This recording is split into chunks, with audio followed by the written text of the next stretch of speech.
आप सभी को शारदीय नवरात्रि की बहुत बहुत शुभकामनाएं। जय माता दी। राधे राधे एवरीवन। आज की वीडियो में हम जानेंगे कि शारदीय नवरात्रि का पूजन हम कैसे करते हैं।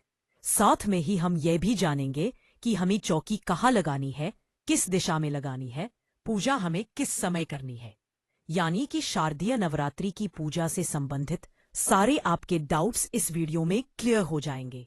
तो वीडियो को आप अंत तक जरूर देखना। तो देखिए, शारदीय नवरात्रि इस वर्ष यानी 2025 में 22 सितंबर से शुरू हो रही है।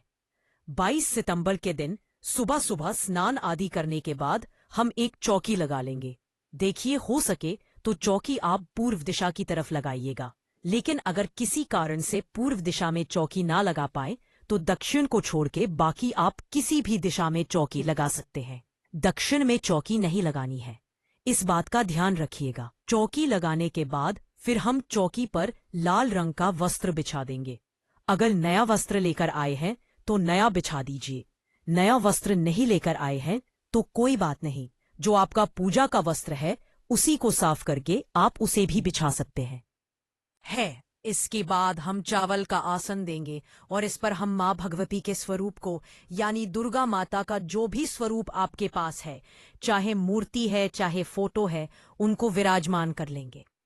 इसके बाद हमें जवारे बोने हैं। शारदीय नवरात्रि में जवारे का बहुत महत्व होता है, तो हो सके तो आप जवारे जरूर बोइएगा। उसके लिए मैंने यहाँ पर एक थाली ले ली है। थाली में मैंने मिट्टी ली है, तो मैंने जमुना रेत ली है। आप जमुना रेत या बालू रेत कोई भी ले सकते हैं। इसमें हम जौ डाल देंगे और जवारे बो देंगे। तो देखिए, आप चाहे तो मिट्टी का कुंडा ले सकते हैं या आप चाहे तो कोई भी पात्र जार जवारे बोने के लिए ले सकते हैं। अब मिट्टी का कुंडा, बहुत लोगों ने सवाल किया था कि क्या हर बार मिट्टी का कुंडा लेना जरूरी है, क्या हम थाली में नहीं उगा सकते? हाँ जी, आप थाली में बिल्कुल उगा सकते हैं। जवारे बोने के लिए थाली को साफ कर लीजिएगा। तांबे की, स्टील की या पीतल की कोई भी थाली आप ले सकते हैं, उसमें हम जवारे बोलेंगे। देखिए, इस तरह से हमने जवारे उगा लिए हैं। अब जवारे को हम चौकी पर रखेंगे, तो जवारे के ऊपर ही मैं कलश की स्थापना कर दूंगी। आप चाहे तो जवारे के ऊपर कलश की स्थापना कर दीजिए या आप अलग से भी कलश की स्थापना कर सकते हैं। तो यहाँ पर हमने जवारे बो दिए हैं, उसके बाद कलश स्थापना करेंगे। तो कलश स्थापना के लिए एक कलश ले लेंगे। मिट्टी का, तांबे का या पीतल का कोई भी कलश आप ले सकते हैं। चाहे तो घर में कोई भी लोटा है, उसको साफ करके भी उसमें कलश की स्थापना कर सकते हैं। कलश के कंठ पे मोली बांध लेंगे, स्वास्तिक बना देंगे। इसके बाद कलश को हम शुद्ध जल से भर लेंगे। कलश को भरने के बाद उसमें हल्दी, सुपारी, सिक्का, थोड़े चावल और फूल डालेंगे।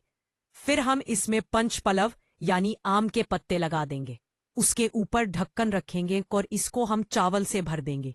इसके बाद एक नारियल लेंगे, नारियल पर मूली बांध लेंगे, तिलक करेंगे और नारियल को हम कलश के ऊपर रख के कलश की स्थापना कर देंगे। अगर आप खड़ा नारियल रखते हैं तो नारियल का मुख ऊपर की तरफ होना चाहिए, और अगर आप लिटा के नारियल रखते हैं जैसे मैंने रखा है, तो फिर नारियल का मुख साधक की तरफ यानी जो पूजा कर रहा है उसकी तरफ होना चाहिए। तो हमने यहाँ पर नारियल का मुख अपनी तरफ यानी पूजा करने वाले की तरफ कर लिया है। उसके बाद थोड़े चावल का आसन देकर गणेश जी को विराजमान कर देंगे। इस तरह से स्थापना हो गई। हमें पहले नवरात्रि के दिन करनी है, बाद में हम इसी चौकी पर पूजा करेंगे रोजाना। तो देखिए, स्थापना करने के बाद देसी घी का दीपक हम जला देंगे। आप चाहे तो आप अखंड दीपक भी जला सकते हैं या आप चाहे तो नॉर्मल दीपक जलाकर आप पूजा कर सकते हैं। तो मैंने यहाँ पर नॉर्मल दीपक जलाया है। दीपक जलाने के बाद हाथ जोड़ के हम संकल्प करेंगे, हे माता रानी, आज से 9 दिन के लिए मैं अपने घर में आपका पूजन व्रत कर रही हूँ या कर रहा हूँ। आप मेरी पूजा को स्वीकार करें और इन 9 दिनों में मुझसे या मेरे परिवार के किसी भी सदस्य से कोई भी गलती होती है तो उसे क्षमा करें।